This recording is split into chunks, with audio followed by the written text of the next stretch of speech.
സ്ത്രീ സുരക്ഷാ പെൻഷൻ അട്ടിമറിച്ച് അവ ഇല്ലായ്മ ചെയ്ത യൂണിയൻ ഗവൺമെന്റിന്റെ നിലപാടുകൾക്കെതിരെ നാടിന്റെ വികസന പദ്ധതികളെ തകർക്കുന്നതിന്റെ ഭാഗമായി തദ്ദേശ സ്വയംഭരണ സ്ഥാപനങ്ങളുടെ പദ്ധതി വിഹിതം വെട്ടിക്കുറച്ച യൂണിയന്റെ നെറികെട്ട നിലപാടുകൾക്കെതിരെ LDFന്റെ നേതൃത്വത്തിൽ സംസ്ഥാന വ്യാപകമായി സംഘടിപ്പിക്കുന്ന പ്രക്ഷോഭ സമരത്തിന്റെ ഭാഗമായി LDF തിരുമാറാടി പഞ്ചായത്ത് കമ്മിറ്റിയുടെ നേതൃത്വത്തിൽ സംഘടിപ്പിച്ചിട്ടുള്ള ബഹുജന മാർച്ച് ഇതാ ഈ സന്ദേശ വാഹനത്തിന് തൊട്ടുപിന്നാലെ തിരുമാറാടി പഞ്ചായത്ത്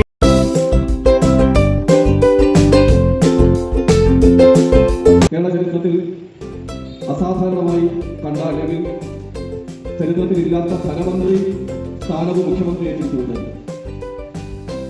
ലക്ഷക്കണക്കിന് രൂപ UDF മുഖ്യമന്ത്രി ധനമന്ത്രിയായി ബജറ്റ് അവതരിപ്പിക്കുമ്പോൾ വെട്ടിക്കുറയ്ക്കപ്പെട്ടിരിക്കും. അപ്പൊ ഗ്രാമസഭ നടന്നു വരികയാണ്. കഴിഞ്ഞ ഗ്രാമസഭ അംഗീകരിച്ച പദ്ധതികൾ എന്ത് നടപ്പാക്കാൻ കഴിയുന്നില്ല എന്ന്